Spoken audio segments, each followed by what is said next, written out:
But the bottom line is Russia's winning, Ukraine is losing, which is why you're seeing the panic from Europe now in particular. Because if Ukraine really was beating the Russians and really chewing them up, do you think there'd be a push from the West to get a peace process going? No, man. They couldn't wait to be in Moscow dancing on Putin's coffin. But that's not what's happening.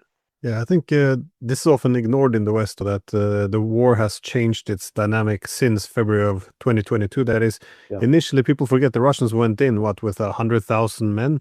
The whole point was to take a lot of territory, shock the Ukrainians, and then demand neutrality. So at Istanbul, what wasn't achieved at Minsk. But then what we saw is then the West came in, it sabotaged the peace agreement. They said the war will be solved on the battlefield. And they began to sever all diplomacy with the Russians, suggesting that this war would end in capitulation. And at the same time, you had these leaks or interviews with American and British military leaders who said the only acceptable outcome is regime change in Moscow. So a fight to the last Ukrainian. This is when it became a war of attrition.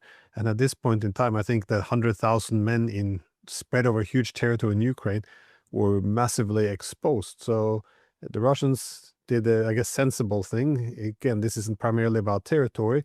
So you tighten up the front lines. You pull a bit back from Kherson, Kharkov, and then you tighten up the defensive lines. The Ukrainians come, as they did in the summer of 23, and they get destroyed.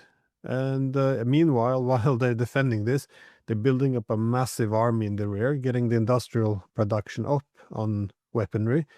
And then the next step, they go on the offensive. And now they're just steamrolling everything. The Ukrainians ran out of manpower. NATO ran out of weapons.